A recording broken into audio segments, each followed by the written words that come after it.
Latest technology courses, best infrastructure మరియు అద్భుతమైన placements. Engineering లో మీ best choice Avian Institute of Engineering and Technology, Ibrahimpatnam. Trump తీవ్రంగా స్పందించారు. చిటికెలో ఇరాన్ పనిని మేము ఖతం చేస్తాం. మళ్ళీ ఎందుకని మొదటికొచ్చింది? అసలు ఈ యుద్ధానికి అంతం అనేది లేదా?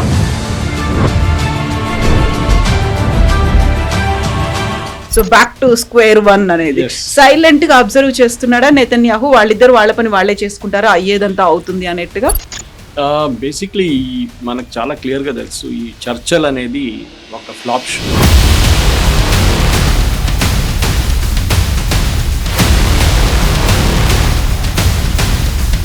హెజ్బుల్లా లెబనాన్లో 40 సంవత్సరాల నుంచి ఉన్నారు, 40 years. హసన్ నస్రుల్లా అని చెప్పాను చూడండి, కోమ్ నుంచి వచ్చారు. ఖొమేనీ కోమ్ నుంచి వచ్చారు. ఖమ్నే కోమ్ నుంచి వచ్చారు. Even Mojtaba studied in come.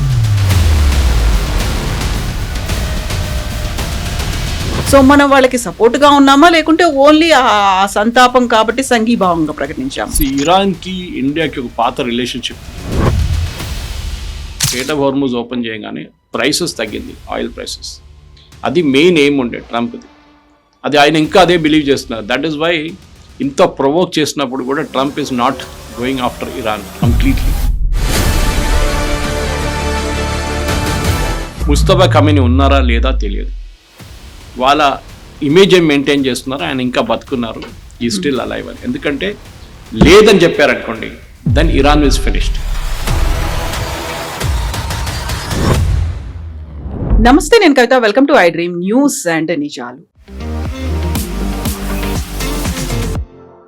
Iran మీద అమెరికా చేస్తున్నటువంటి దాడి తిరిగి మళ్ళీ మొదటికొచ్చింది. సీజ్ ఫైర్ అనేది కంటిన్యూ అవుతున్నప్పటికి కూడా ఖమేనీ అంత్యక్రియలకు సంబంధించి ఇప్పటికి కూడా ఆ 5 రోజుల సంతాప దినాలు, శుక్రవారం రోజు అంత్యక్రియలు జరగబోతున్నప్పటికీ కూడా అటాక్స్ అనేవి కొనసాగుతూనే ఉన్నాయి. హార్మూజ్ జలసంధిలో 3 నౌకలపై దాడి జరిగింది. అది ఇరాన్ చేసిందా, ఆర్జీసీ చేసిందా, ఆర్మీ చేసిందా, ఇప్పటికీ అఫీషియల్ గా బయటికి రాకపోయినప్పటికీ కూడా ఈ దాడి నేపథ్యంలోనే ట్రంప్ తీవ్రంగా స్పందించారు. చిటికెలో ఇరాన్ పనిని మేము ఖతం చేస్తాము అనే మాటతో పాటుగా అక్కడున్నటువంటి బ్రిడ్జ్లు, పవర్ ప్లాంట్ల మీద కూడా అటాక్ చేస్తాము అనేది మళ్ళీ ఎందుకని మొదటికొచ్చింది? అసలు ఈ యుద్ధానికి అంతం అనేది లేదా, లేకుంటే శాంతి చర్చలకు సంబంధించి డీల్స్ అనేవి అక్కడ ఆగిపోయినట్టు కనిపిస్తోందా? మనతో పాటుగా ఉన్నారు సీనియర్ జర్నలిస్ట్ సురేష్ కొచ్చతిల్ గారు.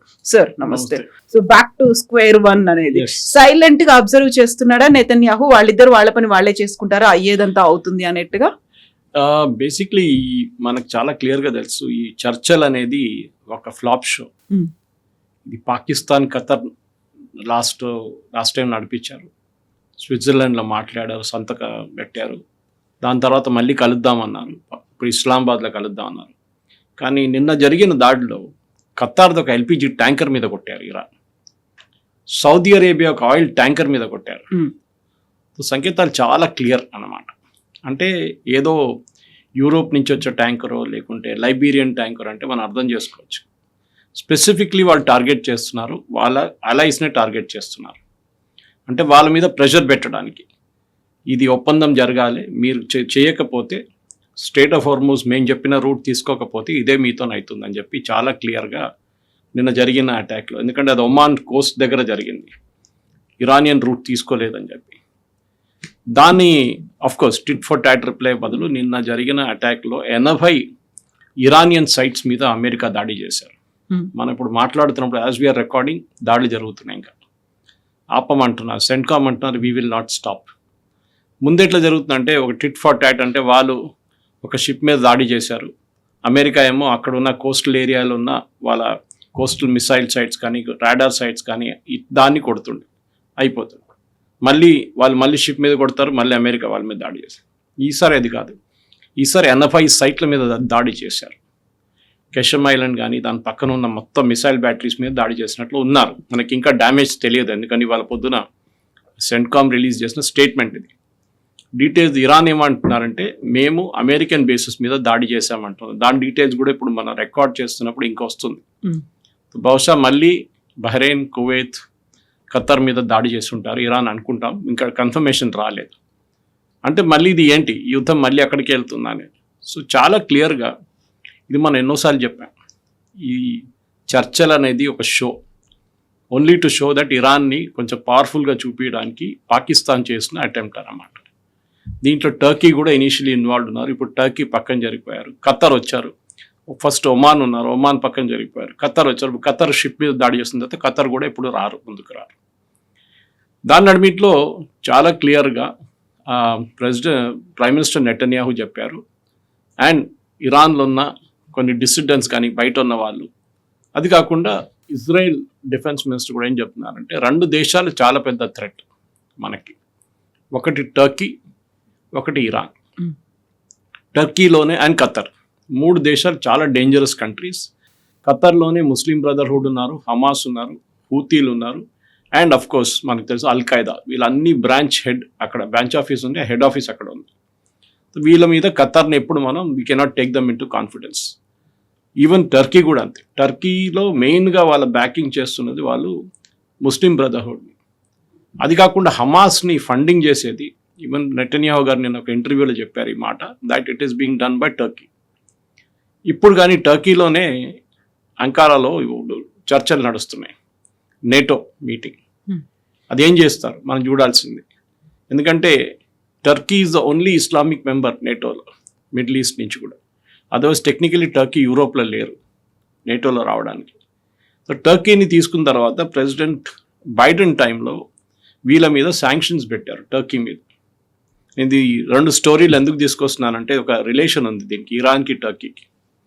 సో టర్కీ సోవియట్ యూనియన్ దగ్గర నుంచి ఎయిర్ డిఫెన్స్ సిస్టమ్స్ కొనుక్కున్నారు. మనం S-400 కొనుక్కున్నట్లని వాళ్ళు కూడా S-400 కొనడానికి ట్రై చేశారు. అది ఇంకా నడుస్తుంది చర్చలు. కానీ దానికన్నా ముందు వాళ్ళు ఎయిర్ డిఫెన్స్ సిస్టమ్ తీసుకున్నారు రష్యా దగ్గర నుంచి. అప్పుడు యూఎస్ ఏం చేశారంటే శాంక్షన్స్ పెట్టారు, మీరు నేటో నేషన్గా ఉండి రష్యా దగ్గర నుంచి ఆయుధాలు కొనడం ఏంటి అని చెప్పేసి. టర్కీ అన్నారు మేము ఎవరి దగ్గర కావాలంటే వాళ్ళ దగ్గర కొంటాము. ఇప్పుడు ఎర్దోగాన్ ప్రాబ్లం ఏంటంటే ముస్లిం వరల్డ్లో లీడర్షిప్ కోసం ఆయన ట్రై చేస్తున్నారు. ట్రై కాదు, చాలా మటుకు ఆయనే లీడర్ అని తిరుగుతున్నారు అనమాట. అంటే నెక్స్ట్ క్యాలిఫేట్. ఈ క్యాలిఫేట్ యుద్ధం ఎప్పుడు మొదలు కాలేదు, అది ఆల్మోస్ట్ 16th-17th సెంచరీ నుంచే ఇదే ఇప్పుడున్న ఇరాన్ నుంచి పక్కనున్న ఇరాక్లో చాలా మటుకు నజాఫ్ కానీ, ఇరాన్లో ఉన్న కోమ్ కానీ, కర్బలాలో కానీ వీళ్ళ పొలిటికల్ జాకింగ్ అక్కడే నడుస్తుంది. ఇదన్నీ ఫేమస్ రిలీజియస్ సైట్ షియా వాళ్ళది. ఎవరు నెక్స్ట్ క్యాలిఫేట్ అని చెప్పేసి ఎప్పటి నుంచో ఉన్న గొడవ ఒకటి పాతది ఉంది.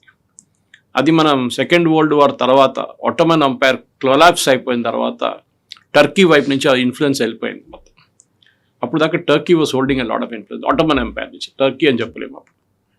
కానీ ఇప్పుడున్న పరిస్థితుల్లో ప్రజెంట్ పొలిటికల్ డెవలప్మెంట్స్లో ఇస్లామిక్ వరల్డ్లో లీడర్షిప్ ఎవరు తీసుకుంటారు మీరు చూడండి. ఇప్పుడు ఎవరు లీడర్ లేరు ఇస్లామిక్ వరల్డ్లో.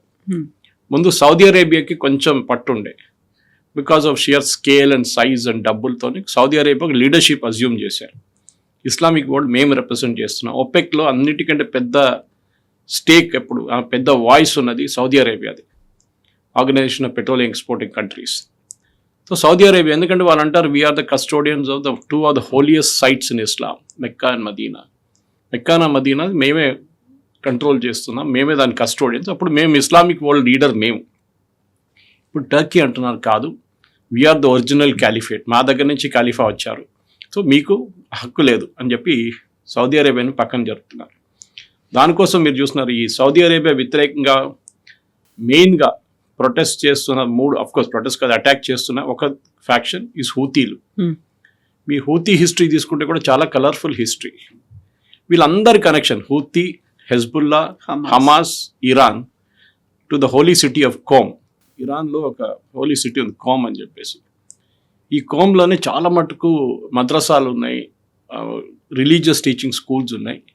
ఇదే సిటీ నుంచి అయతోలా ఖొమేనీ చదువుకొని బయటకు వచ్చారు. ఇదే సిటీ నుంచి అలీ ఖమెనీ చదువుకొని వచ్చారు. ఇదే సిటీ నుంచి ఇప్పుడున్న హూతీ లీడర్స్ అందరు వచ్చారు. ఇదే సిటీ నుంచి హసన్ నస్రల్లా, హెజ్బుల్లా చీఫ్, అక్కడే ఆయన రిలీజియస్ టీచింగ్ అంతా జరిగింది. సో వీళ్ళకి అందరికి ఒక అంబ్లికల్ కార్డ్ అంటారు చూడండి, అది కోమ్. అఫ్ కోర్స్ ఇరాన్కి ఇంకా 2 ఇంపార్టెంట్ సిటీస్ ఉన్నాయి, ఒకటి నజాఫ్, ఇంకొకటి కర్బలా. కర్బలాలో చాలా మటుకు వాళ్ళ ఇనీషియల్ డేస్లో వాళ్ళ ఫ్యాక్షన్స్ నడిమి ఇట్లా జరిగిన పెద్ద ఒక బ్యాటిల్ మనకు అందరూ తెలిసిందే. దాని తర్వాత మొహరం అబ్జర్వ్ చేస్తారు ఇప్పుడు షియా వాళ్ళు. అది కాకుండా ఈ మన నజాఫ్లో Fatima her grave is the one of the daughters of one of the messiahs of prophet Muhammad తర్వాత వచ్చిన జనరేషన్లో వాళ్ళ దాంట్లో 12 రిలీజియస్ లీడర్స్లో ఒకరు కూతురు. ఇదన్నీ ఉన్నప్పుడు కూడా చాలా మటుకు టర్కీ వైపు నుంచి ఇప్పుడు ఒక మోడర్న్ రిలీజియన్ లాగా ఇస్లాం తీసుకురావడానికి ట్రై చేస్తున్నారు టర్కీ, కానీ కాదు అది. ఎందుకంటే ఇజ్రాయెల్ వాళ్ళు టర్కీని వ్యతిరేకిస్తున్నారు. మీకు గుర్తుండు కవిత గారు, ఈ హిస్టరీ అంతా నేను ఎందుకు చెప్తున్నానంటే ఇరాన్తోనే కనెక్షన్ ఉంది ఈ అన్నిటికీ. ఎండ్ ఆఫ్ ద డే ఇదన్నీ తిరిగి మనం అనుకుంటాం హూతీలకి మొన్ననే ఇరాన్ ఆయుధాలు ఇవ్వడం మొదలు పెట్టారు, హెజ్బుల్లాని మొన్ననే తీసుకొచ్చారు. కాదు, హెజ్బుల్లా లెబనన్లో 40 సంవత్సరాల నుంచి ఉన్నారు, 40 years. హసన్ నస్రుల్లా అని చెప్పాను చూడండి, కోమ్ నుంచి వచ్చారు, ఖొమేనీ కోమ్ నుంచి వచ్చారు, ఖమ్నే కోమ్ నుంచి వచ్చారు, even Mojtaba studied in Qom. So వీళ్ళందరి కనెక్షన్ ఆ హోలీ సిటీతో ఉంది. ఇప్పుడు జరుగుతున్న గొడవలు ఏంటంటే లీడర్షిప్ పొజిషన్ కోసం జాకింగ్ నడుస్తుంది. ట్రంప్కి ప్రాబ్లం ఏంటి? ట్రంప్ అంటున్నారు నేటో డబ్బులు పెట్టట్లేదు. నేటో ఒక alliance, North Atlantic Treaty Organisation. నేటోలో అన్ని దేశాలు వాళ్ళ వైపు నుంచి ఆయుధాలు కొనడానికో లేకుంటే జాయింట్ అంటే నేటో మ్యాండేట్ ఏంటంటే ఏదైనా నేటో మెంబర్ మీద దాడి జరిగితే మిగతా అందరు వచ్చి నేటోని వాళ్ళు ప్రొటెక్ట్ చేస్తారు. ఇప్పుడు రేపు హైపోథెటికల్ సిచ్యువేషన్ తీసుకుందాం, ఇజ్రాయెల్ టర్కీ మీద దాడి చేశారు, అది జరుగుతుంది కూడా. Already Israeli prime minister Netanyahu చెప్పారు ఇంత ఇరాన్ ఇష్యూ అంతా అయిపోయినాయండి, నెక్స్ట్ మీరే లైన్లో ఉన్నారు, మిమ్మల్ని చూసుకుంటాను. మొన్న కూడా రిపీట్ చేశారు ఈ గివెన్ ఇంటర్వ్యూ అనేసి, Turkey is next in the line, మేము చూసుకుంటాం. యుఎస్ సపోర్ట్ ఇస్తారా లేదో. ఇజ్రాయెల్కి ఒకటే భయం ఏంటంటే టర్కీకి ట్రంప్కి F-35 అమ్మాలని ఉంది, కానీ నేను చెప్పాను చూడండి వాళ్ళ మీద ఒక బ్యాన్ ఉంది, వాళ్ళ రష్యన్ ఎక్విప్మెంట్ కొనుక్కున్నారని చెప్పి ప్రెసిడెంట్ బైడెన్ టైంలో యుఎస్ కాంగ్రెస్ ఒక బ్యాన్ పెట్టారు టర్కీ మీద. ఆ బ్యాన్ లిఫ్ట్ చేయాలంటే మళ్ళీ యుఎస్ కాంగ్రెస్ అది అప్రూవ్ చేయాలి F-35, అది ఇప్పుడు జరగదు. అండ్ ప్రెసిడెంట్ ట్రంప్కి ఇంకా మాక్సిమం 2.5 years ఉంది, దాంట్లో ఆయన చేయలేరు ఇదంతా. సో బహుశా అది అట్లనే ఉండిపోతుంది కోల్డ్ స్టోరేజ్లో. ఇజ్రాయెల్ ఎప్పుడు అనుమతించారు. F-35 వస్తే నెటన్యాహు నిన్న కూడా చెప్పారు the entire balance in middle east will change. ఎందుకంటే ఇప్పుడు middle east technically Israel include చేసుకుంటే ఓన్లీ నేషన్, ఈవెన్ నేటో వాళ్ళ దగ్గర కూడా లేనండి, ఈ F-35 ఇజ్రాయెల్ దగ్గర ఉంది. అది ఒక పెద్ద పొటెంట్ వెపన్ వీళ్ళకి ఇజ్రాయెల్కి. అండ్ డెఫినెట్గా టర్కీకి వాళ్ళు ఇవ్వడానికి అనుమతించారు. ఓకే, మనకు కూడా టర్కీ హ్యాస్ 2 opponents, ఒకటి ఇండియా, ఒకటి ఇజ్రాయెల్. నెటన్యాహు చెప్పారు టర్కీ ఇన్ఫ్లుయెన్స్ వాళ్ళది సైప్రస్ మీద అండ్ స్పెయిన్ మీద పెడుతున్నారు. సైప్రస్, హాఫ్ ఆఫ్ సైప్రస్ మన మ్యాప్లో చూడడానికి చాలా బాగుంటుంది, కానీ సైప్రస్లో ఆల్మోస్ట్ 35% ల్యాండ్ టర్కీ గుంజుకున్నారు కొన్ని సంవత్సరాల ముందు. మనం ఏం చేసామంటే మొన్న మోదీ గారు వెళ్ళినప్పుడు రాహుల్ గాంధీ వీళ్ళు అడుగుతుంటారు మోదీ గారు వెళ్ళి ఏం చేశారు, అక్కడ ఇన్ని పర్యటనలు చేశారు.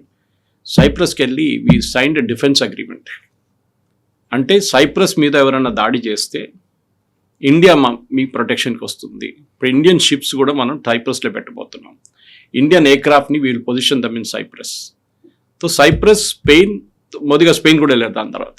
సో దీని అన్ని protection Israel and India will defend అనమాట. And Turkey is a common enemy దీనికి. అటుపక్కన సిరియా కూడా అన్స్టేబుల్గా ఉంది మొత్తం. సిరియన్ ప్రెసిడెంట్ ఒక ఐసిస్ చీఫ్, ఆయన పాపం కంట్రోల్ చేయలేకపోతున్నాడు టెరిటరీని. అండ్ సిరియాలో కొద్దిసేపటి క్రితమే బాంబ్ బ్లాస్ట్లు అనేవి జరిగాయి. ఫ్రాన్స్ ప్రెసిడెంట్ హోటల్ దగ్గర అయింది. సో ఇది జరగదు. సిరియా కూడా ఈజ్ అన్స్టేబుల్ టోటలీ. ఎందుకంటే సిరియాలో చాలా ఫ్యాక్షన్స్ ఉన్నాయి. ఒకటి కర్డిష్ ఫ్యాక్షన్స్ ఒకటి ఉంది, అది యాంటీ టర్కీ ఫ్యాక్షన్. ఇంకోటి హెజ్బుల్లా సపోర్ట్ కొంతమంది ఈవెన్ సిరియా నుంచి నడిపిస్తారు. దాని వ్యతిరేకంగా ఇజ్రాయెల్ అక్కడ వెళ్ళి ఆల్మోస్ట్ ఒక 20% సిరియన్ టెరిటరీ ఇజ్రాయెల్ చేతిలో ఉంది. అది ఎక్కువ ఇజ్రాయెల్ మాట్లాడరు దాని గురించి.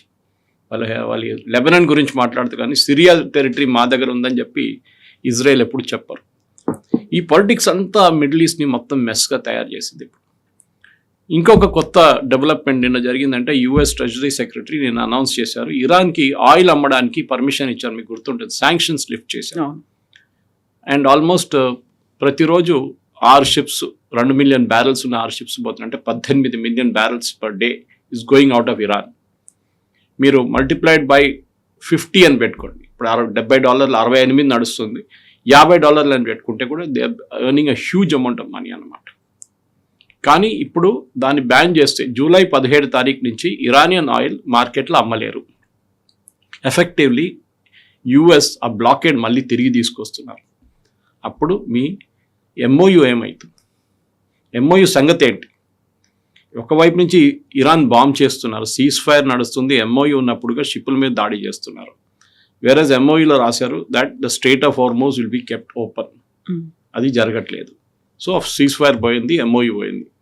మళ్ళీ మీరు ఇస్లామాబాద్లో ఏం చర్చలు నడిపిస్తారు, ఏం టెక్నికల్ టాక్స్ నడిపిస్తారు? ఇది ప్రెసిడెంట్ ట్రంప్కి చాలా క్లియర్గా తెలిసిపోయింది దట్. అండ్ బహుశా ఆయన నేటో నుంచి తిరిగి వచ్చిన తర్వాత he will go all out after Iran. అది జరగవచ్చు. ఇప్పుడు కూడా 80 సైట్లు అంటే it is not a small thing. ఇప్పుడు జరిగిన డ్యామేజ్కి ఇరాన్ మళ్ళీ దాడి చేస్తారు, ఆల్రెడీ మొదలుపెట్టారు. మళ్ళీ యుఎస్ రియాక్ట్ అవుతారు, మళ్ళీ అదే నడుస్తూనే ఉంటుంది. మళ్ళీ పవర్ ప్లాంట్ల గురించి మాట్లాడుతున్నారు ట్రంప్, బ్రిడ్జ్ల గురించి మాట్లాడుతున్నారు. సో ఈ పరిస్థితిలో ఇప్పుడున్న దాంట్లో డెఫినెట్గా ఒకవైపు టర్కీ ఇష్యూ ఉంటుంది, కానీ అది నేటో టాక్స్ కాగానే అది బ్యాక్గ్రౌండ్కి వెళ్ళిపోతుంది. కానీ అలైవ్గా ఉండబోయే ఇష్యూ మెయిన్లీ ఇప్పుడు గాజా కూడా. గాజాలో ఒక కొత్త డెవలప్మెంట్ జరిగింది కవిత గారు. గాజాలో హమాస్ వాళ్ళ రూలింగ్ ఒక కమిటీ ఉంది, అక్కడ మేనేజ్మెంట్ కమిటీ అని చెప్పొచ్చు. గాజా మేనేజ్ చేయడానికి ఒక 15-20 సంవత్సరాల ముందు కాన్స్టిట్యూట్ చేసిన ఒక టీం ఉంది, వాళ్ళ గవర్నమెంట్ అని చెప్పొచ్చు. దాన్ని నిన్న డిజాల్వ్ చేశారు. అప్పుడు గాజా ఎవరు నడిపిస్తున్నారు, ఎప్పుడు నడిపితే ఎవరు లేరు. ఇప్పుడు ఒరిజినల్లీ ట్రంప్ మీకు చెప్పింది గుర్తుంటుంది దట్ నేను అక్కడ వెళ్ళి ఒక పీస్ కారిడార్ లాగా చేస్తాను, అక్కడ రిసార్ట్లు కడతాను అని చెప్పారు. ఇప్పుడు ఎవరు మేనేజ్ చేస్తారు గాజా అని పెద్ద ఒక ప్రశ్నగా వచ్చింది. ఎందుకంటే గాజా నుంచి హమాస్ బయటకు వెళ్ళరు, వాళ్ళకి తెలుసు వాళ్ళు బయటికి వెళ్ళారు ఇజ్రాయెల్ కొడతారు వాళ్ళు. ఈవెన్ విత్ ఇన్ గాజా కొడతారు ఇజ్రాయెల్. ఇప్పుడు నిన్న కూడా వాళ్ళ 2 కమాండర్స్ని చంపారు ఇజ్రాయెల్. తో ఆ పరిస్థితికి ఇప్పుడు ఉన్నప్పుడు వై డిడ్ దే సడన్లీ ఎందుకు డిజాల్వ్ చేశారని ఒక ప్రశ్న వస్తుంది. దానికి ఇరాన్ ఇస్ ఆన్సర్. ఇరాన్ నుంచి ఇప్పుడు హమాస్కి ఆయుధాలు రావట్లేదు. హమాస్ చాలా వీక్ పొజిషన్లో ఉన్నారు. ఈవెన్ హెజ్బుల్లా కూడా. హెజ్బుల్లా ఎందుకంటే అక్కడ లెబనాన్ అండ్ ఇజ్రాయెల్ నడిమిట్లో ఒప్పందం జరిగింది మొన్న. దాంట్లో హెజ్బుల్లాని డిసామ్ చేయాలని చెప్పారు. అది ఎవరు చేయలేరు అన్లెస్ యునైటెడ్ నేషన్స్ ఒక ఫోర్స్ని పంపించేస్తే కూడా. అది కూడా చాలా పెద్ద బ్లడ్ షెడ్ జరుగుతుంది, చాలామంది చనిపోతారు దాంట్లో. ఇక్కడ Gaza is also an issue. The entire west Asia పొయ్యి మీద పెట్టినట్టు పాల్లాగా అయిపోయింది. It's continuously boiling. ఇది ఎక్కడికి వెళ్తుందో మళ్ళీ, ఎందుకంటే మనం ఈ స్ట్రెయిట్ ఆఫ్ హార్మూజ్ ఓపెన్ చేయగానే ప్రైసెస్ తగ్గింది, ఆయిల్ ప్రైసెస్. అది మెయిన్ ఎయిమ్ ఉండే ట్రంప్ది. అది ఆయన ఇంకా అదే బిలీవ్ చేస్తున్నారు. దట్ ఈస్ వై ఇంత ప్రొవోక్ చేసినప్పుడు కూడా Trump is not going after Iran completely. ఇంకోటి ఏంటంటే యుఎస్ సెంట్కామ్స్ ఎక్కువ పబ్లిసిటీ ఇవ్వకుండా వాళ్ళు షిప్స్ని ఎస్కాట్ చేస్తున్నారు. రోజుకి 70 షిప్ని ఎస్కాట్ చేస్తున్నారు. దాంట్లో 1-2 అక్కడిక్కడ మిస్ అయిపోతుంది, లేకుండా వాళ్ళు ట్రాన్స్పాండర్ ఆఫ్ చేసేస్తారు. అప్పుడు వాళ్ళకి తెలియదు, వీళ్ళకి తెలియదు. దట్ ఈస్ సెంట్కామ్కి తెలియదు, ఇరానియన్స్ కూడా తెలియదు ఈ షిప్ ఎవరిదనేది. అట్లాంటి షిప్ మీద దాడి జరిగింది, 3 షిప్ల మీద. ఒకటి I think is a British ship, రెండవది వాజ్ అ సౌదీ అరేబియన్, మూడోది ఖతార్ గ్యాస్ ట్యాంకర్. అది ఇవాళ ఎక్స్ప్లోడ్ కావచ్చు. మేజర్ డిజాస్టర్ ఉంటుంది, ఎన్వైరన్మెంటల్ డిజాస్టర్ ఎక్స్ప్లోడ్ అయితే. గ్యాస్ అనేది మన ఆయిల్ లాగా కాదు, స్పిల్ కాదు, ఇట్ విల్ బ్లాస్ట్. పక్కన ఉన్న ఒక 10-20-30 కిలోమీటర్ దాకా దాని ఇంపాక్ట్ ఉంటుంది అన్నమాట. ఎల్ఎన్జీస్ అన్ని liquefied natural gas. Qatar is mainly LNG. ఖతార్లో ఆయిల్ ఎక్కువ లేదు, అసలు they don't have much of oil. So ఇది పెద్దగా డిజాస్టర్ జరగబోతుంది. అండ్ ఖతార్కి డెఫినెట్లీ కోపం వస్తుంది. వాళ్ళ దగ్గర ఆఫ్ కోర్స్ ఐ థింక్ ఒక 30-40 ఎల్ఎన్జీ ట్యాంకర్స్ ఉన్నాయి వాళ్ళ దగ్గర, దాంట్లో ఒకటి పోతుంది. కానీ సింబాలిక్ ఇది, డబ్బుల కోసం ఖతార్ దగ్గర మస్తు డబ్బులు ఉన్నాయి. బట్ సింబాలిక్ అటాక్ ఖతార్ మీద ఎందుకు చేశారు? మీరు మాతో చర్చలు నడుపుతున్నారు, గ్రేట్. మీ డెలిగేషన్ని పంపించారు మా అయతోల్లా సెరమనీకి, గ్రేట్. కానీ అప్పుడు కూడా మిమ్మల్ని అటాక్ చేస్తారు. ఎగ్జాక్ట్లీ. ఒకవైపు ఏమో ఖమేనీ అంత్యక్రియలు అనేవి జరుగుతున్నాయి, 5 days పాటు ఆ ఫ్యూనరల్ ప్రొసెషన్ ఇవన్నీ ఉంటాయి అనుకున్నప్పుడు సైలెంట్ గా ఉంటుంది అనుకున్నారు. ఆ తర్వాత ఇప్పుడు ఆ పీస్ టాక్స్ అనేవి జరుగుతున్నాయి, అక్కడ సీజ్ ఫైర్ అనేది కంటిన్యూ అవుతోంది. కాబట్టి ఏమీ జరగదు అనుకుంటే ఎందుకంత ప్రొవోకివ్ గా మళ్ళీ ఇద్దరు మారుతున్నారు, ఎందుకలా స్టేట్మెంట్లు అగ్రెసివ్ గా ఇస్తున్నారు అనేది? యాక్చువల్లీ అమెరికా వైపు నుంచి ఎక్కువ ప్రొవోకేషన్ లేదు. For a change provocation Iran side నుంచి వస్తుంది. గుర్తుంటుంది మీకు, మనం మాట్లాడినప్పుడు మనం ఒకసారి వాట్ హ్యాపెన్స్ ఆఫ్టర్ ఫ్యూనరల్ అని అడిగాం మనం. ఇది this is the answer for it. ఇంకా అగ్రెసివ్ గా వెళ్తారు? ఎస్, దాంట్లో డౌట్ లేదు. ఎందుకంటే ఇప్పుడు ఇరాన్లో ఉన్నది కంట్రోల్ చేస్తున్నది కంప్లీట్లీ ఐఆర్జీసీ. ఇప్పుడు ఈ జరిగిన ఫ్యూనరల్ సెరమనీ కూడా మొత్తం ఒక షోగా నడిపిస్తుంది ఐఆర్జీసీ. అక్కడున్న గవర్నమెంట్ ఎంప్లాయీస్ గారు చెప్పారు, మీరు ఫ్యూనరల్ సెరమనీకి రాకపోతే మీ శాలరీలో ఆ రోజు డిడక్షన్ జరుగుతుంది. Iran population 90 million. ఈ ప్రొసెషన్కి మొన్న వచ్చిన వాళ్ళు సంఖ్య అంత మ్యాక్సిమం పెట్టుకుంటే 1 మిలియన్, అంటే హార్డ్లీ 1%. అయతోలా ఖొమేనీ ఫ్యూనరల్కి 5 మిలియన్ వచ్చారు. ఖొమేనీ 1989లో చనిపోయినప్పుడు. అది పెద్దదా, ఇది పెద్దదా?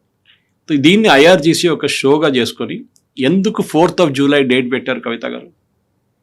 4th of Julyకి ఎందుకు మొదలు పెట్టారు ఈ ఫ్యూనరల్ ప్రొసెషన్? ఎప్పుడైనా చేయొచ్చు కదా, దాని ముందో దాని తర్వాత. సో అమెరికా ఇండిపెండెన్స్ డే అనేది ఉంది కాబట్టి అక్కడ అమెరికా సెలబ్రేట్ చేసుకుంటే ఇక్కడ చూడండి మా పవర్ చూడండి, మేము 1 మిలియన్ పీపుల్ని రోడ్ మీద తీసుకొచ్చాము. అండ్ అదే టైంలో వీళ్ళ డెత్ టు అమెరికా అనేటువంటి నినాదాలు. Yes, death to America, death to Israel అనే పాత పాట వాళ్ళది, దాంట్లో కొత్తదేం లేదు. ఇరానియన్ రెజీమ్ ఇదే ఉంటారు. 46 సంవత్సరాల నుంచి వాళ్ళు ఆడుతున్న గేమ్ ఇదే గేమ్, ఇది ఎప్పుడు మారదు. ఇంగ్లీష్లో అంటారు leopard will never change it's spots. మీరు ఎంత పెయింట్ కొట్టినా కానీ ఎంత చేసినా కానీ లెపర్డ్ లాగానే ఉంటుంది. ఇరాన్ కూడా అంతే. ఇరాన్లో మోడరేట్ ఇరాన్ అనేది లేదు. ఒక టైంలో ఉండే, అహ్మదీనెజాద్ ప్రెసిడెంట్ ఉన్నప్పుడు ఆయన అప్పుడు హౌస్ అరెస్ట్ చేసి పడేశారు. అట్లాంటి మోడరేట్స్ ఉన్నప్పుడు ఇస్లామిక్ రిపబ్లిక్ ఆఫ్ ఇరాన్ అనే ఒక పెద్ద తప్పు. ఇస్లామిక్ ఎస్, రిపబ్లిక్ కాదు.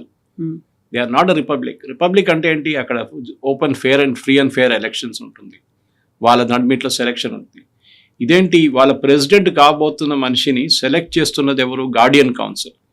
గార్డియన్ కౌన్సిల్ 6 మందిని ఎవరు అపాయింట్ చేస్తారు? Supreme leader. మిగతా 6 మందిని సెలెక్షన్గా వస్తారు, వాళ్ళు కూడా ఇండైరెక్ట్ ఇన్ఫ్లుయెన్స్ ఉంటుంది ఈయనది. సో ప్రెసిడెంట్ క్యాండిడేట్కి 2-3 నిలబడితే దాన్ని న్యాచురల్లీ వాళ్ళే గెలుస్తారు. వాళ్ళు నడిపెట్టి ఇది సౌత్ కొరియా, మన చైనీస్ ఎలక్షన్ లాగా అయిపోతుంది, లేకుంటే నార్త్ కొరియా లాగా. ఇన్ఫ్యాక్ట్ ఇరాన్ని ఇప్పుడు అమెరికన్ అనలిస్ట్ ఏం చెప్తున్నారంటే వీళ్ళకి నార్త్ కొరియా లాగా మారిపోతున్నారు. మాకు ఎవరి సహాయం అక్కర్లేదు, మేము మా కోసం ఉంటాం, మేము మా పని మేము చూసుకుంటాం, మీరు మిమ్మల్ని ఎవరిని మేము హెల్ప్ అడగడం, సహాయం అడగం. నార్త్ కొరియా చూడండి, అది మ్యాక్సిమం చైనా దగ్గర కొంచెం రిలేషన్షిప్ ఉంది వాళ్ళకి, రష్యా దగ్గర ఇండైరెక్ట్ ఒక రిలేషన్షిప్, ఎవరి దగ్గరికి రారు వాళ్ళు. అక్కడ ఫ్యామిన్ ఉంది, తినడానికి తిండి లేదు, అన్నీ తెలుసు అక్కడ, కానీ they will still manage, somehow they will manage. అది ఇరాన్ స్ట్రాటజీ. ఇప్పుడు 2 స్ట్రాటజీలు ఉండే ఇరాన్ దగ్గర. ఖమేనీ చనిపోయినప్పుడు ఈ 40 రోజుల ముందు, that is 1, open up totally. Okay, ఇప్పుడు మన దేశాలు చూస్తే 3 దేశాల లోకంలో are ruled by the army but డెమోక్రటిక్గా నడుస్తుంది. ఒకటి ఈజిప్ట్, ఇంకోటి పాకిస్తాన్, అండ్ ఇరాన్ వాళ్ళలాగా తయారు చేయడానికి ట్రై చేస్తున్నారు. ఐఆర్జీసీ అనేది ఒక యూనిట్ని తీసుకొచ్చింది అయతోలా ఖొమేనీ 1980లో. 79లో అని తిరిగి వచ్చిన తర్వాత 80లో హీ సెటప్ దిస్ యూనిట్. అప్పుడు ఇంకో పేరు ఉండే దానికి, ఎందుకంటే ఈ రెగ్యులర్ ఇరానియన్ ఆర్మీకి ఆయన డౌట్ ఉండే, వీళ్ళు షా ఆఫ్ ఇరాన్ వాళ్ళు, వీళ్ళు ఎప్పుడో ఒక రోజు నన్ను లేపేస్తారు ఇక్కడి నుంచి అని. ఇన్ఫ్యాక్ట్ ఖమేనీ మీకు గుర్తుంటుంది, ఖమేనీ ద్వారా చనిపోయిన తర్వాత ఖమేనీ 1981లో అక్కడున్న ఒక కమ్యూనిస్ట్ గ్రూప్ ఒకటి ఉండే ఇరాన్లో, అది సోవియట్ యూనియన్తో అఫిలియేటెడ్ ఉండేవాళ్ళు. వాళ్ళకి వీళ్ళెవరు నచ్చారు, రిలీజియస్ లీడర్స్ని. సో ఈ ఖమేనీ ఫస్ట్ స్పీచ్ చేయడంలో ఆయన ఒక మాస్క్లో తెహరాన్లో మాట్లాడుతున్నప్పుడు ఆయన ముందు ఒక టేప్ రికార్డర్ పెట్టారు. బహుశా నేను చెప్పాను, ఆ వీడియో ఎప్పుడు కూడా యూట్యూబ్లో మీకు కనిపిస్తుంది. And he was badly injured. In fact so bad అంటమాట, ఆయన రైట్ హ్యాండ్ ఇప్పుడు కూడా ఆయన చనిపోయేదాకా పనిచేయట్లేదు. Is right hand never work. ఆయన ఎప్పుడు మీరు చూసుంటారు, ఆయన ఏ వీడియోని చూడండి, 36 సంవత్సరాలు పరిపాలించారు, కానీ నడుస్తున్నప్పుడు రైట్ హ్యాండ్ ఇట్లా పెట్టుకుంటారు. ఆయన వోకల్ కార్డ్స్ పనిచేయదు, ఎక్కువ సాఫ్ట్గా మాట్లాడతారు. ఈ అటెంప్ట్ ఎవరు చేశారు? కమ్యూనిస్ట్ వాళ్ళు చేశారు. అక్కడ ఆ టైంలో పెద్ద కమ్యూనిస్ట్ ఇన్ఫ్లుయెన్స్ ఉండే ఇరాన్లో. షా ఆఫ్ ఇరాన్ని గద్దె దింపడానికి ఇరానియన్ రిలీజియస్ లీడర్షిప్ ఒకరే కాదు, ఈవెన్ కమ్యూనిస్ట్ వాళ్ళు కూడా ట్రై చేశారు. ఇది వీళ్ళ వైపు నుంచి జరిగిన అటెంప్ట్. సో ఇదన్నీ కలుపుకుంటే ఆఫ్టర్ ఖమేనీ హూ అని చెప్పి ఒక ప్రశ్న వచ్చింది. ముస్తఫా ఖమేనీ ఉన్నారా లేదా తెలియదు, వాళ్ళ ఇమేజ్ ఏం మెయింటైన్ చేస్తున్నారు, ఆయన ఇంకా బతుకున్నారు, ఈ స్టిల్ అలైవ్ అని. ఎందుకంటే లేదని చెప్పారనుకోండి, then Iran is finished. Next day ఇరాన్లో రైట్స్ బ్రేక్ అవుతుంది, ఇరాన్లో అక్కడ ఒక సివిల్ వార్ జరగబోతుంది. ఇక్కడ ఇప్పుడు ఈ ఫ్యూనరల్ని ఈ ఐఆర్జీసీ వాళ్ళు ఒక షోగా వాడుకొని మాకు సపోర్ట్ ఉంది చూడండి. ట్రంప్ కూడా చెప్పారు కదా, గుర్తుంది మీకు, ఐఎమ్ సర్ప్రైజ్డ్, ఇంతమంది నేను అనుకున్న వ్యతిరేకత ఉంది ఈయన విత్. నేను ఎవరో ఎక్స్ప్లెయిన్ చేశారంట ఆయనకి, అది 2 లక్షలు 3 లక్షల మంది వచ్చారు అంతే. Iran population is 90 million. కొంచెం సాటిస్ఫై అయ్యారా? Then he became correct then possibly this is event management అని చెప్పారంటే. కాకపోతే అన్ని కంట్రీస్ నుంచి వెళ్ళారు, ఇంక్లూడింగ్ భారతదేశం నుంచి కూడా వెళ్ళారు. ఇక్కడ నుంచి షియాలు వెళ్ళారు, సర్వమత ప్రార్థనలు అయ్యాయి, కొంతమంది పార్టీల రిప్రజెంటేటివ్స్ వెళ్ళారు. వెస్ట్ బెంగాల్ గవర్నర్ దగ్గర నుంచి వెళ్ళిన తర్వాత సో మనం వాళ్ళకి సపోర్ట్ గా ఉన్నామా లేకుంటే ఓన్లీ ఆ సంతాపం కాబట్టి సంఘీభావంగా ప్రకటించాము? ఇరాన్ కి ఇండియాకి ఒక పాత రిలేషన్షిప్ ఉంది అక్కడ. ఇన్ఫాక్ట్ యునైటెడ్ నేషన్స్ లో 198 దేశాలు ఉన్నాయి, క్లోజ్ టు 200. దాంట్లో 50 దేశాలు వచ్చారు ఫ్యూనరల్ కి. అమెరికా కొంతమందిని అడ్డుకున్నారు, they openly threatened. Of course యూరోప్ని పిలవలేదు అనుకోండి, యూరోపియన్ నేషన్స్ ఎవరిని పిలవలేదు. అఫ్ కోర్స్ అమెరికన్ పిలవరు, ఎవరు కూడా పిలిస్తే కూడా 50 దేశాలు వచ్చారు. So 1/4 of the global humanity వచ్చారు, పెద్ద సంఖ్య ఏం కాదు అది.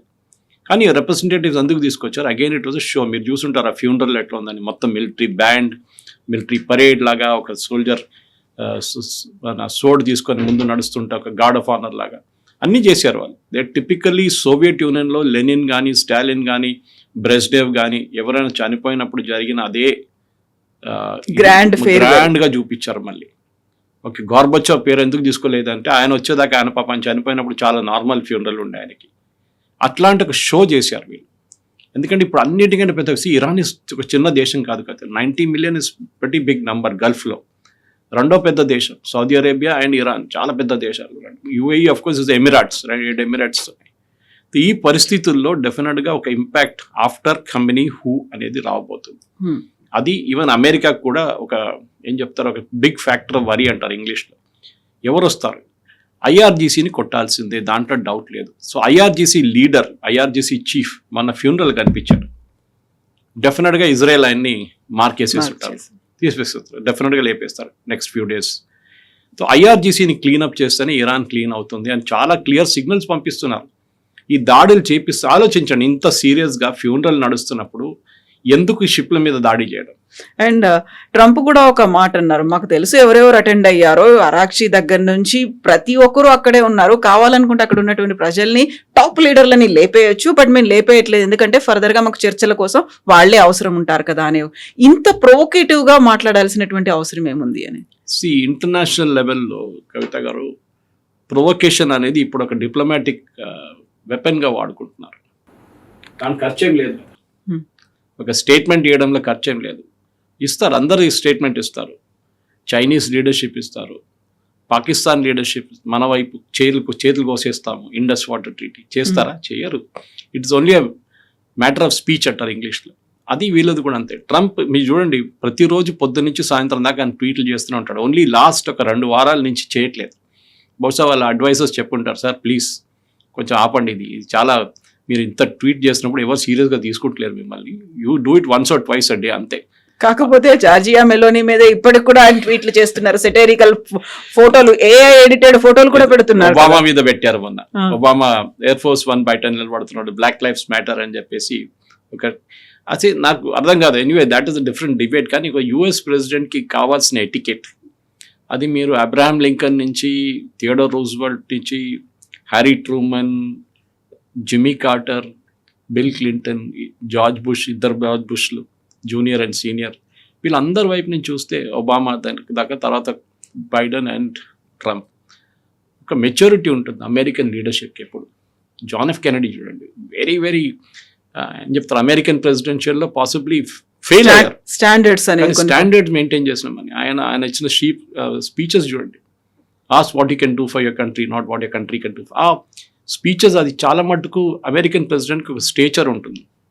ట్రంప్కి ఏమైపోయిందంటే ఆయన డెస్పరేట్ అయిపోయాడు. ఆయన మీరు ఇనీషియల్ డేస్లో చూడండి, ఆయన బిజినెస్ మ్యాన్గా ఉన్నప్పుడు కూడా ఆయనకి ఎప్పుడు అనిపించేది ఏంటంటే, ఇప్పుడు కూడా అదే అంటాను, మన టర్కీకి వెళ్ళినప్పుడు అన్నారు, నేను ఈవెన్ నేను పొలిటిక్స్కి వచ్చే ముందు కూడా నాకు కోపం ఏముండే అంటే, అమెరికా ఖర్చు పెడుతుంది, మిగతా అందరూ ఎంజాయ్ చేస్తున్నారు. నేటో చూడండి, మేము నేటోలో డబ్బులు పెడుతున్నాం, నేటో దేశాలు ఇంగ్లాండ్, యూకే ఉండొచ్చు, ఫ్రాన్స్ ఉండొచ్చు, జర్మనీ ఉండొచ్చు, ఎవరైనా ఉండొచ్చు, వీళ్ళు ఎవరు డబ్బులు పెట్టలేదు. 40 దేశాలు ఉన్నారు నేటోలో. ఎందుకు డబ్బులు పెట్టలేదు? వాళ్ళ జీడిపిలో 1% వాళ్ళు పెడుతున్నారు డిఫెన్స్కి. 5% పెంచకపోతే నేను 10 పైసలు ఇవ్వను. ఇన్ఫ్యాక్ట్ నిన్న ఒక రన్నింగ్ జోక్ ఏంటంటే, ట్రంప్కి ఏదైనా అక్రోనిమ్ ఉన్న ఏదో ఆర్గనైజేషన్ ఉంటే కోపం వస్తుందంట. అది WHO ఉండొచ్చు, UN ఉండొచ్చు, నేటో ఉండొచ్చు, వీళ్ళ అక్రోనిమ్ ఉన్న దేశాలన్నీ ట్రంప్కి వేస్ట్ ఫెలోస్ అంటారు. యుఎన్ నుంచి బయటకు వచ్చారు, చాలా మటుకు ఫండింగ్ ఆపేశారు, యునెస్కో నుంచి బయటకు వచ్చేసారు, WHO నుంచి ఎగ్జిట్ చేసేసారు. సో ట్రంప్ ఎక్కడెక్కడ వెళ్తున్నారో ఆయనకు ప్రాబ్లం ఉంది. నేటో అనేది నేను అనుకుంటాను, నా అంచనా ప్రకారం కవిత గారు, in the present world NATO it's a sheer waste. ఇప్పుడు వాళ్ళ ప్రామినెన్స్ పోయింది వాళ్ళది. ఎస్పెషలీ ఇరాన్ యుద్ధం జరిగినప్పుడు అది ట్రంప్ మొదలుపెట్టిన యుద్ధం, మాకేం సంబంధం ఉందన్నారు నేటో వాళ్ళు. ఎస్పెషలీ ఫ్రాన్స్ కానీ UK కూడా, స్టామర్ కూడా అదే అన్నారు. కాదు, మీ మీద కూడా ఇంపాక్ట్ జరిగింది ఆ తర్వాత. మీరు అదే రోజులో స్ట్రెయిట్ ఆఫ్ హార్మోస్ని అమెరికాని హెల్ప్ చేయడానికి వెళ్తే ఈ పరిస్థితికి రాదు. ఇప్పుడు అమెరికా ఒక్కడే పోరాడుతున్నది, కరెక్ట్. అది ట్రంప్ మొదలుపెట్టింది యుద్ధమే, దాంట్లో డిస్ప్యూట్ లేదు. మీ దగ్గర అడగలేదు, correct, we agree with that also. కానీ డెఫినెట్గా నేటో నేషన్, యుఎస్ ఒక నేటో నేషన్ కాదు, యుఎస్ మీద దాడి చేస్తున్నాడు మీరు చూసుకుంటూ ఊరుకున్నారా? అది ఎట్లా అవుతుంది? అది నేటో మ్యాండేటే వైలేట్ అయింది అక్కడ. సో అప్పుడున్న దాంట్లో వీళ్ళందరూ కలిసి ఒక 40 దేశాల్లో ఒక 10 పెద్ద దేశాలైనా వాళ్ళ షిప్స్ని పంపిస్తే ఇరాన్ అడ్డుకోలేరు. ఇప్పుడు ఏమైపోయిందో యుఎస్ ఒక్కరే దొరికారు వాళ్ళకి. All the country should have gun. And దాట్లో ఆ మాటకి నేను ట్రంప్ మాట అంగీకరిస్తున్నాను, correct. NATO did not stand up to their expectation, వాళ్ళు చేయలేదు. ఇప్పుడు వాళ్ళు రిగ్రెట్ చేస్తున్నారు. జర్మనీలో జర్మనీ అనుకుంటాను, నిన్న ఒక కన్విక్షన్ జరిగింది. వాళ్ళ నార్డ్ స్ట్రీమ్ పైప్ లైన్ ఉంది, గ్యాస్ సప్లై చేస్తారు రష్యా నుంచి. దాన్ని ఒక యుక్రేనియన్ బాంబ్ పెట్టి డిస్ట్రాయ్ చేశారు. యుక్రేనియన్ గవర్నమెంట్ మీద, జెలెన్స్కీ ఆర్డర్ మీద చేశారంట. ఆయనే మొన్న జైల్లో వేసి ఛార్జ్ షీట్, వాళ్ళ వైపు ఉన్న ఛార్జ్ షీట్, మనది కాదు, వాళ్ళ వైపు ఇంకో లాంగ్వేజ్ ఉంటుంది, ఈ వాజ్ కన్విక్టెడ్, బాంబ్ చేశారని చెప్పి. ఇప్పుడు మీరు చెప్పండి, జెలెన్స్కీ మీద మీరు యాక్షన్ తీసుకుంటారా? తీసుకోలేరు. ఎందుకంటే ఇప్పుడు మెయిన్ చర్చలు నడుస్తుంది అంకారాలో, జెలెన్స్కీకి ఆయుధాలు ఎట్లా ఇవ్వాలి. లాస్ట్ 2 రోజుల నుంచి జెలెన్స్కీ మీద వర్షంలాగా పడుతుంది డ్రోన్లు. ఎందుకు? వాళ్ళ ఎయిర్ డిఫెన్స్ సిస్టమ్ మొత్తం పోయింది యుక్రెయిన్ది. వాళ్ళ దగ్గర ఉన్న పేట్రియట్ మిసైల్స్ అయిపోయినాయి. యుఎస్ సప్లై చేసిన Patriot missiles through Europe, payment యూరోప్కి చేశారు యుక్రెయిన్, అమెరికా ఆయుధాలు ఇచ్చారు. కానీ అమెరికా దగ్గర ఇప్పుడు పేట్రియట్ మిసైల్స్ లేదు ఈ ఇరాన్ యుద్ధం తర్వాత. వాళ్ళ దగ్గర షార్టేజ్ ఉంది. సో వాళ్ళు ఏమంటారు, మేమేమి ఇవ్వలేము, మీరు మీ పని మీరు చూసుకోండి అని చెప్పేసి. సో లాస్ట్ 2-3 డేస్ నుంచి యుక్రెయిన్ మీద చాలా పెద్ద అటాక్ జరుగుతుంది రష్యాది, వాళ్ళకి తెలిసిపోయింది. In fact ironically Trump, Putin and Zelensky మొన్న మాట్లాడారు, 1 అవర్ ఈచ్ మాట్లాడారంట ఫోన్లో. ఏం చర్చలు నడిపించారో ఎవరికి తెలియదు. ట్రంప్ ఏమో నేను ఆ యుద్ధం ఆపడానికి వెళ్తున్నానంటే, మా అడిగారు ఈ యుద్ధం ఏమైంది అని అడుగుతున్నారు. ఈ ఇరాన్ యుద్ధం మీరు ఆపలేదు, మీరు ఇంకా కూడా నడుస్తున్న యుద్ధం ఆపడానికి వెళ్తున్నారు. అది 4 years నుంచి కంటిన్యూ అవుతుంది. They will not listen. Putin పట్టించుకోరు, పుటిన్కి ఏం కాదు. 1,00,000 మంది, 4 లక్షల మంది ఇటు, 4 లక్షల మంది అటు చనిపోయారు. But they are not bothered. Zelensky problem ఉంది. అండ్ యూరోప్ ఏమో ఆయనకు సహాయం చేస్తున్నారు. ట్రంప్ అంటున్నారు, మీరు మీ బడ్జెట్ పెంచండి, ముందు మీరు యుక్రెయిన్ ఏం హెల్ప్ చేయబోతున్నారు, మీరు ఆయుధాలు పెట్టండి, మీరు ఆయుధాలు కొనండి. అండ్ నిన్న ఒక మేజర్ డిసిషన్లో యూరోప్లో, was it UK or France, వీళ్ళు అవాక్స్ ఎయిర్బోర్న్ సిస్టమ్స్ ఉంటుంది నేటోది. ఎప్పుడు అమెరికన్ అవాక్స్ తీసుకుంటారు ఎయిర్క్రాఫ్ట్, వీళ్ళు ఎయిర్బోర్న్ వార్నింగ్ సిస్టమ్, అంటే it's like a radar in the sky. దాన్ని ఇప్పుడు యూరోప్ నుంచి తీసుకుంటున్నారు, యూరోపియన్ కంపెనీ తయారు చేసేది. అది పెద్ద ప్రాబ్లం కాబోతుంది నెక్స్ట్ 1 వీక్లో. చూడండి, ఈ నేటో టాక్స్లో కూడా అది టాపిక్ రావచ్చు, కానీ ఇంకా అగ్రిమెంట్ సైన్ చేయలేదు. ప్రెసిడెంట్ ట్రంప్కి ఏంటంటే అమెరికన్ ఆయుధాలు అమెరికన్ కంపెనీ దగ్గర నుంచే మీరు కొనాలి, అప్పుడు అక్కడ ఉద్యోగ అవకాశాలు ఉంటాయి, ఎంప్లాయ్మెంట్ జరుగుతుంది అంతా యూఎస్లో. మీరు తీసుకోకపోతే రేథోన్ కానీ, మెక్డొనాల్డ్ డగ్లస్ కానీ, బోయింగ్ కానీ, వీళ్ళకి ఏమొస్తుంది బిజినెస్? మీరు మా దగ్గర నుంచే కొనాలి ఆయుధాలు. దానికోసం టర్కీకి F-35 ప్రపోజ్ చేస్తున్నారు. సో మోస్ట్ ప్రాబబ్లీ ఇప్పుడు ఫ్రైడే ఫ్యూనరల్ కంప్లీట్ అయిపోయిన తర్వాత సాటర్డే నుంచి ఇరాన్ కూడా చాలా అగ్రెసివ్ గానే ముందు డెఫినెట్గా జరగబోతుంది, దాంట్లో డౌట్ లేదు. నాకు డౌట్ ఈవెన్ ఉంది, సోకాల్డ్ ఇస్లామాబాద్ టాక్స్ జరుగుతుందా లేదా అనేది. టెక్నికల్ టాక్స్ అంటున్నారు, కానీ ఈ పొజిషన్లో ట్రంప్కి ఒక డిసిషన్ తీసుకోవాల్సి వస్తుంది. ఇది ఎన్ని రోజులు ఇట్లనే చేసుకుంటూ వెళ్తారు మీరు అని. డెఫినెట్గా ఇరాన్ వాళ్ళు ఎక్కడున్నారో 20 సంవత్సరాలు 30 సంవత్సరాల ముందు అదే పొజిషన్లో ఇప్పుడు కూడా ఉన్నారు, ఏం మారలేదు.